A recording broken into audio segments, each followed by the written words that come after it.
تمہارے لیے اپنی جان بھی دے سکتی ہوں۔ میں ابھی اور اسی وقت مسلمان ہونا چاہتی ہوں۔ پریتی، ایک گونجدار آواز نے پریتی کو پلٹنے پر مجبور کر دیا۔ پریتی اور کامران کے رونگٹے کھڑے ہو گئے کیونکہ سامنے والا کوئی اور نہیں، رام گوپال تھا۔ راہل، کیسے ہو؟ چمپا نے پوچھا۔ پریتی نظر نہیں آ رہی۔ راہل نے جواب دینا مناسب نہ سمجھا تھا۔ پریتی اب بھگوان کو پیاری ہو گئی ہے۔ الفاظ تھے یا بم بلاسٹ ہوا تھا؟ راہل کو اپنی سماعتوں پر یقین نہ آیا۔ کیا بک رہی ہو؟ راہل نیم بے ہوشی کی حالت میں بولا۔ ہاں راہل، میں نے اس کی ارتھی بھی دیکھ لی ہے۔ حقیقت یہ ہے کہ وہ اب اس سنسار میں نہیں ہے۔ کیا پریتی مر گئی؟ ہاں، پریتی مر گئی۔ میں بھی مر جاؤں گا۔ نہیں، راہل کی حالت بہت ابتر تھی اور پریتی کی موت کا صدمہ اسے پاگل کر چکا تھا۔ چمپا سے راہل کی یہ حالت دیکھی نہ گئی اور اس کا ہاتھ اپنے دل کی طرف اٹھتا چلا گیا۔ پریتی کی موت نے 3 انسانوں کو برباد کر دیا تھا۔ ایک کامران جو کہ خودکشی کر کے اپنے خالق حقیقی سے جا ملا تھا، دوسرا راہل جو پاگل خانے میں تھا، اور تیسری چمپا جس کی ارتھی جل رہی تھی۔ پریتی نے جیسے ہی اپنے والد کو دیکھا تو وہ کانپ کر رہ گئے کیونکہ وہ بہت غصے میں تھے۔ تجھ کو اپنی بیٹی کہتے ہوئے بھی شرم آ رہی ہے۔ بھگوان کرے نرگ میں جاؤ۔ اتنا کہتے ہی پریتی پر گن خالی کر چکے تھے اور ساتھ ہی کامران نے خودکشی کر لی۔ اس کی روح بھٹکنے لگی جس کو آکاش نے اپنے قبضے میں کر لیا۔ بعد میں عظمت صاحب نے دوسری شادی کرنے کے بعد وہ جگہ چھوڑ دی۔ ہیلو، ایک لڑکی نے وقار کو پکارا تھا۔ جی فرمائیے، وقار سنجیدگی سے بولا۔ میں آپ سے کچھ ضروری بات کرنا چاہتی ہوں، لڑکی نے کہا۔ فرمائیے، وقار بدستور نرم آواز میں بولا۔ یہاں نہیں، کہیں اور بیٹھ کر، لڑکی بولی تھی۔ تقریباً 10 منٹ بعد وہ ایک ریسٹورنٹ میں بیٹھے ہوئے تھے۔ کیا آپ کچھ بتانا پسند کریں گی محترمہ؟ وقار بولا۔ میرا نام نایاب ہے، میں آپ سے بہت پیار کرنے لگی ہوں۔ کیا آپ کیا کہہ رہی ہو؟ وقار پر حیرت کا پہاڑ ٹوٹا۔ ہاں، میں سچ کہتی ہوں، نایاب بولے اور اٹھ کر چلی گئی۔ آکاش جادوگر شیطان کا خاص الخاص خدمتگار تھا۔ اس نے بے شمار انسانوں کی بھیڑ دی تھی اور ایک انسان نما بھیڑیا تھا۔ اس کے پاس بہت سی شکتیاں تھیں لیکن اس نے محسوس کیا کہ وہ قریب المرگ ہے۔ چنانچہ اس کو کسی ایسے انسان کی تلاش تھی جو اس کی شکتیوں کی حفاظت کر سکے۔ انہی دنوں اس کی ملاقات نازی سے ہوئی، پھر وہ اسے اپنی قیامگاہ لے گیا۔ اس کا نیا نام سونالی رکھا۔ بعد میں آکاش کا دیہانت ہو گیا اور اس کی تمام شکتیاں سونالی کو مل گئیں۔ انہی دنوں سونالی کی ملاقات اجیت سے ہوئی اور وہ اس کو کالا جادو سکھانے لگی۔ ایک رات سونالی کو خون کی بہت طلب محسوس ہوئی۔ اس کے پاس اجیت کے علاوہ کوئی نہیں تھا، چنانچہ وہ اجیت کا ہی خون پی گئی۔ بعد میں اس نے اپنا ماضی جاننے کے لیے ایک چلے کا آغاز کیا اور پھر آخری انسان جو چاند کی 14ویں کو پورے 12 بجے پیدا ہوا ہو، اس کو ڈھونڈ کر اسے اپنے قابو میں کرنے کے لیے کوشاں ہو گئی۔ تاہم وقار بھی کچھ نورانی عملیات سیکھ چکا تھا۔ اس نے اپنی بہن کی گمشدگی کے فوراً بعد باطل کا خاتمہ اپنی زندگی کا مقصد بنا لیا، لیکن اس کو یہ معلوم نہ تھا کہ اس کی بہن باطل کی پرستار بن چکی ہے، شیطان آقا کی سیوا کرنے لگ گئی ہے اور آدم خور بن چکی ہے۔ وہ صرف اور صرف یہ جان پایا تھا کہ اس کی بہن زندہ ہے۔ وہ اپنی بہن کے متعلق اور بھی بہت کچھ جاننا چاہتا تھا۔ اس کے لیے اس نے اپنے استاد محترم سے رابطہ کیا اور انہوں نے اس کو 3 دن کا عمل بتایا۔ وہ عمل انتہائی خطرناک تھا۔ پہلے اس نے نہ کرنے کا فیصلہ کیا، لیکن جب بھی اپنی بہن کی یاد آتی تو اس کا دل بھر آتا۔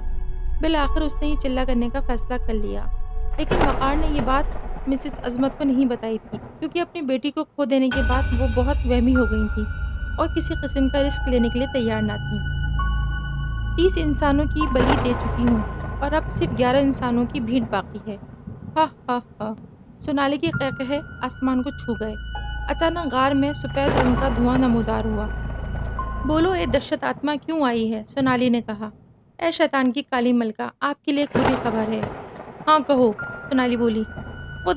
وہ مسئلہ یہ ہے کہ وقار ایک چلہ کرنا چاہتا ہے اور اپنی بہن کا پتہ چلانا چاہتا ہے۔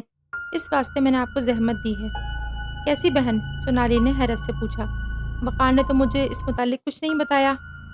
یعنی سونالی، یعنی نایاب اور وقار آپس میں بہت فری ہو گئے تھے۔ کالی ملکہ، کہیں وہ چھوڑا آپ کی حقیقت جان تو نہیں گیا؟ نہیں، مجھے ایسا نہیں لگتا۔ خیر، میں آج ہی وقار سے ملتی ہوں۔ اور سفید دھواں غائب ہو گیا۔ سونالی نے اسی وقت تالی بجائی تو ایک نہایت مکروہ چہرے والی چڑیل ظاہر ہوئی۔ اس کی صرف ایک آنکھ تھی، ناک اور کانوں کا نام و نشان نہ تھا۔ پورے جسم پر سنہری بال اگے ہوئے تھے۔ یہ سونالی کی ایک بہت خاص طاقت تھی۔ مزاج چڑیل، فوراً ایک انسان کو بندوبست کرو۔ جو حکم آپ کا۔ تھوڑی ہی دیر بعد غار میں ایک نوجوان بے ہوش پڑا ہوا تھا، جو کہ کوئی اور نہیں بلوان تھا۔ وہ اسے اٹھا لائی تھی۔ ٹھیک ہے مزار چڑیل، اب تم جا سکتی ہو۔ اور وہ غائب ہو گئی۔ سونالی نے جلدی سے بلوان کو کالی کے قدموں میں لٹایا اور اس کی گردن پر چھری پھیر دی۔ بلوان کی چیخیں آسمان کو چھونے لگیں۔ اس کا جسم تڑپنے لگا۔ کچھ ہی دیر میں غار میں اندھیرا چھا گیا، اتنا اندھیرا کہ ہاتھ کو ہاتھ دکھائی نہ دے رہا تھا۔ صرف کالی کی آنکھوں سے روشنی پھوٹ رہی تھی، جس کی لو میں سونالی بلوان کا گوشت کھا رہی تھی، اور کچھ ہی دیر میں وہاں پر ایک ڈھانچے میں اضافہ ہو گیا تھا۔ ایک نہایت ہی مکروہ آواز سنائی دی، ہم نے تیری بلی قبول کر لی ہے۔ اے داسی بول، کیا چاہتی ہے تو؟ گرو جی، میں یہ چاہتی ہوں کہ وقار کس سلسلے میں چلہ کرنے والا ہے، یہ ہم نہیں بتا سکتے۔ اور سب کچھ پہلے جیسا ہو گیا، اور سونالی اپنی پہلی ناکامی پر غصے میں چیزیں توڑنے لگی۔ تم کس سلسلے میں چلہ کرنا چاہتے تھے؟ نایاب نے اس سے ملتے ہی پہلا سوال کیا۔ وہ دراصل میں ایک پری کو اپنے قابو میں کرنا چاہتا تھا، وقار نے بہانہ گڑھا۔ اوکے، نایاب نے اطمینان کا سانس لیا۔ وہ سمجھی تھی کہ وقار اس کی حقیقت سے واقف ہو گیا ہے۔ کیا ہوا؟ وقار بولا۔ کچھ نہیں، نایاب بولی۔ جب سے ہم ملے ہیں نایاب، تم نے اپنا ماضی نہیں بتایا، یہ بھی نہیں بتایا کہ تم پہلے کیا کرتی تھی۔ کچھ نہیں، نایاب غیر دماغی سے بولی۔ تم کوئی چڑیل یا جادوگرنی تو نہیں؟ وقار نے مذاق کیا۔ نایاب کے چہرے پر ایک سایہ سے لہرا گیا۔ تمہارا چہرہ تو ایسے مان پڑ گیا جیسے تم سچ میں جادوگرنی ہو، وقار بدستور مذاق میں بولا۔ دونوں ہنسنے لگے۔ ایک بات بتاؤں؟ وقار بولا۔ فرمائیے۔ نایاب بہت ادب سے بولی۔ تمہیں پتہ ہے تمہارے گال پر یہ تل مجھے کس کی یاد دلاتا ہے؟ کس کی؟ نایاب نے پوچھا۔ میری بہن نازی کی، وقار نم لہجے میں بولا۔ کیا وہ مر گئی؟ نایاب افسردہ لہجے میں بولی۔ نہیں، معلوم نہیں، وقار بولا۔ کیا مطلب؟ نایاب نے الجھے ہوئے لہجے میں کہا۔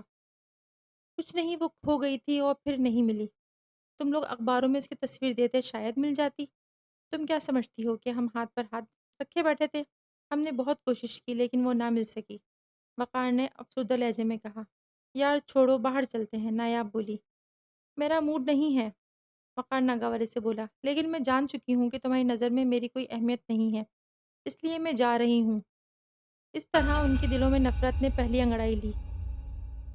امام صاحب بہت ہی میٹھے اور پیارے انداز میں قرآن پاک کی تلاوت کر رہے تھے، اور ساتھ ساتھ ترجمہ بھی۔ ہر کوئی ان کی میٹھی آواز کے سحر میں کھویا ہوا تھا۔ وہ آخری آیت پڑھنے کے بعد اس کے ترجمے کر رہے تھے۔ ہم نے شیطانوں کو انہی کا رفیق بنایا جو ایمان نہیں رکھتے ہیں، اور جب کوئی بے حیائی کا کام کرتے ہیں تو کہتے ہیں کہ ہم نے اپنے بزرگوں کو اسی طرح ہی کرتے ہوئے دیکھا ہے۔ اللہ ہی نے ہم کو یہ حکم دیا ہے، کہہ دو کہ اللہ بے حیائی کا کام کرنے کا حکم نہیں دیتا۔ بھلا تم اللہ کی نسبت ایسی بات کیوں کرتے ہو جس کا تمہیں علم نہیں؟ اور امام صاحب نے قرآن بند کر دیا۔ سبھی لوگ اٹھ کر جانے لگے، لیکن ان کا بیٹا ثاقب ان کے پاس بیٹھا رہا، اور ایسے ہی وہ گھر جا کر کرتے کیا۔